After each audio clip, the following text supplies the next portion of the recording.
Hello Aquarius, Sun, Moon, Rising, and Venus signs. Kamusta kayo? Sana po nasa mabuti kayong kalagayan. Welcome back po sa Star Tarot. Kung bago kayo rito, welcome din kayo. Thank you for your support. I truly appreciate it. God bless you all. Aquarius, maraming salamat po sa mga likes and subscribes ninyo, sa mga nag-iiwan po ng mga heartwarming comments, no, sa ating mga videos. Maraming salamat for taking time doing that. Pauna mensahe po ninyo, Five of Swords. Ayan. So, baka meron kayo dito nakadiskusyon, no? Baka meron kayong naging kaaway, meron kayong hindi pagkakaintindihan with someone, or baka war ito. Pwedeng nagkaroon kayo ng heated argument, no, with this person or people. Pwede rin naman na nagkaroon kayo ng war, no? Yung ganon. Yung parang hindi niyo nagustuhan ang sinabi nila or hindi nila nagustuhan yung sinabi nyo, kaya maaring naghiwa-hiwalay na lang kayo na hindi na talaga nag-usap, hindi na nagkibuan. So, pwedeng ganun din ang ganap, no? Kaya meron tayong strength energy because maybe na-bother kayo. No, siguro these people are important to you, no? Siguro mahalaga sila sa iyo. Maaaring meron kayong mga malalim na connection with these people, kaya parang na-bother din kayo na may away or may hindi kayo pagkakaintindihan. Kaya you may need to use your or activate your inner strength dito para siguro kayo yung baka mauunang, kayo yung kailangan mauna na mag-approach sa kanila. Baka kayo na dito yung kailangan mag-step up as the bigger person and try to fix kung ano man yung hindi pagkakaintindihan. No? So, siguro ganun ang naiisip ninyo ngayon. Kaya kailangan ninyo na tatagan ang inyong loob para makayanan ninyo ito. Kasi, di ba, reconciliation is not easy, forgiveness is not easy, lalo-lalo na yung ikaw yung mag-approach na una, that is not easy at all. Kaya, ayan, iniimbitahan kayo na i-activate ninyo ang inyong inner strength. Okay? Para makayanan ninyo yung move na to. We have the word. Yan. So, world energy is ending and beginning. Yung ending na to is beautiful kasi this is completion. This is achievements, accomplishments, no? Meron kayong matatapos na proyekto, na task, na ginagawa. You know, this is the end, kumbaga, the things that you've been working on has come to its completion. Kaya, eto na yung ganap, no? Sa buhay ninyo sa ngayon. Tapos na at ang success ninyo na to ay magbubukas, no, ng mga panibago pang yugto sa buhay ninyo. This is going to open up new doors para sa buhay ninyo sa ngayon for more opportunities, no? Kaya magandang blessing ito para sa inyo. This is a time for happiness and success, 'di ba? Achievements, accomplishments, napakaganda. Travel also is very imminent for some of you Aquarius. Maaring kayo ay babiyahe din somewhere. This could be for various reasons, no? Or for whatever reason, maaaring malayo, no? Baka overseas travel ang gagawin ng iba sa inyo rito Aquarius. Maybe that is siguro doon na kayo titira because for work, no? Baka may overseas work opportunity or job opportunity, or baka pwede rin na mamamasyal lang iba sa inyo rito, so babalik pa rin kayo rito, or baka ang iba sa inyo magmamigrate, no, or doon mag-aaral, yung mga ganon. Chariot, no, this is another success energy. So siguro talaga marami kayong tagumpay, no. Maaari din na itong problema na to ay pagtatagumpayan ninyo. Diba?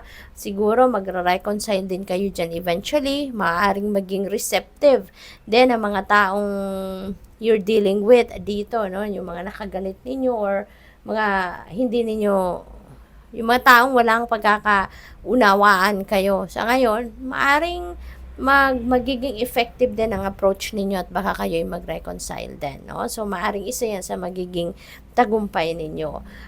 This one, there is success, no, now waiting for you rito. So, siguro, ito ay related sa sa mga endeavor ninyo, sa mga ventures ninyo, at maaring yan ay pagtatagumpayan din ninyo sa ngayon. Maaari din na challenging situation ito na pinagdaanan ninyo dito on a personal level, pamilya, relationships, no? Maaring may mga problema kayong pinagdaanan doon and you manage to survive that situation. You manage to solve that problem. Kaya isang malaking tagumpay din ang pinanggagalingan din ninyo rito, no? So napakaganda. What else? We have Four of Pentacles.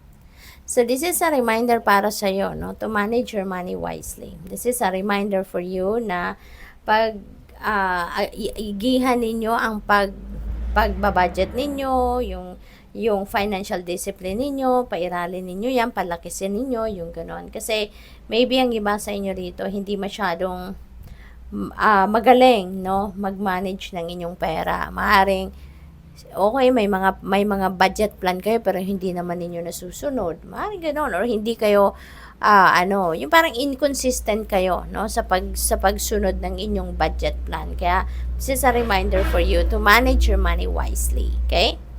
What else? We have Hierophant energy. Ayan, so maybe ang iba sa inyo rito, baka kayo ay lalapit sa mga, kunyari, spiritual counselor, spiritual guide, mga ganon. At baka kayo ay mahihingi ng advice, no? That could be related to this energy. Kasi siguro nababother kayo, no? Dito sa communication gap ninyo, or dito sa tampuhan ninyo ng kung sino man, baka nababother kayo, no? Kaya siguro hihingi din kayo ng advice dito from other people. You're going to ask for their opinion siguro on what is the best thing to do with this situation. So probably ganon ang sitwasyon dyan. We have Judgment, and that is an important decision to make. Siguro hindi ito basta-bastang gap na nangyari sa inyo with that person. Kaya maaaring ito ay kailangan ninyong pag-isipan mabuti. Kasi kung ano man ang maging decision ninyo dyan, that is going to have a great impact, no, sa buhay ninyo for the long term. No? So siguro, that is someone, yung nakagalit ninyo siguro dyan, that is someone na baka related sa inyo by blood, or that person is very important sa iyo. Yung ganon, no? Baka person ninyo yan, no? Karelasyon ninyo, asawa, baka kapamilya, kapatid, mga ganon, parents ninyo, baka yun, no? Kaya napakahalaga ng ninyo, napakahalaga na pag-isipan ninyong mabuti, no? Yung gagawin ninyo rito. Kasi mahalaga yung taong ito sa inyo. Yun ang napipick up ko. Kaya kailangan ninyong pag-isipan mabuti kung ano ang gagawin ninyo rito. How you are going to approach, no, this situation. But kailangan ninyong pagdesisyonan ito, no? Sa ngayon, kailangan ninyong pag-isipan mabuti. We have Ace of Swords. Ayan, finally, magtatagumpay kayo riyan, no? This is another triumphant energy, at nanggagaling kayo rito sa masalimuot na sitwasyon. So, probably, ito yan, yun ang napipick up ko dito, for some of you at least. Pero, masusolusyonan mo yan because you are going to receive insights, information, may mga epiphanies dito that is going to allow you to have enlightenment and clarity of mind na ma-figure out ninyo kung ano yung best na move na gagawin ninyo para magkaayos kayo, para magkabati kayo, no? At mapagtatagumpayan mo yan, no? Yung maybe there will be reconciliation eventually na mangyayari dito. But of course, you have to give it time, 'di ba? And space para makalma muna both of you, no? Makalma muna ninyo mga sarili ninyo before ka pumasok, no? Yung ganon. So, what else? Final message ni Aquarius, we have Star. Ayan. So, this star is about guidance, no? Kaya importante kasi you will be shown the way, no? Kumbaga ng Panginoon. Kaya importante na makikinig kayo sa iyong intuition, okay? Makinig kayo sa inner voice ninyo kasi ipaplant, no? Itatanim ng Panginoon sa isip at sa puso ninyo kung ano yung nararapat ninyong gawin para magkaayos kayo ng kung sino man ito, no? Na nakagalit ninyo. So, good luck. Thank you for watching. Love and light. Namaste.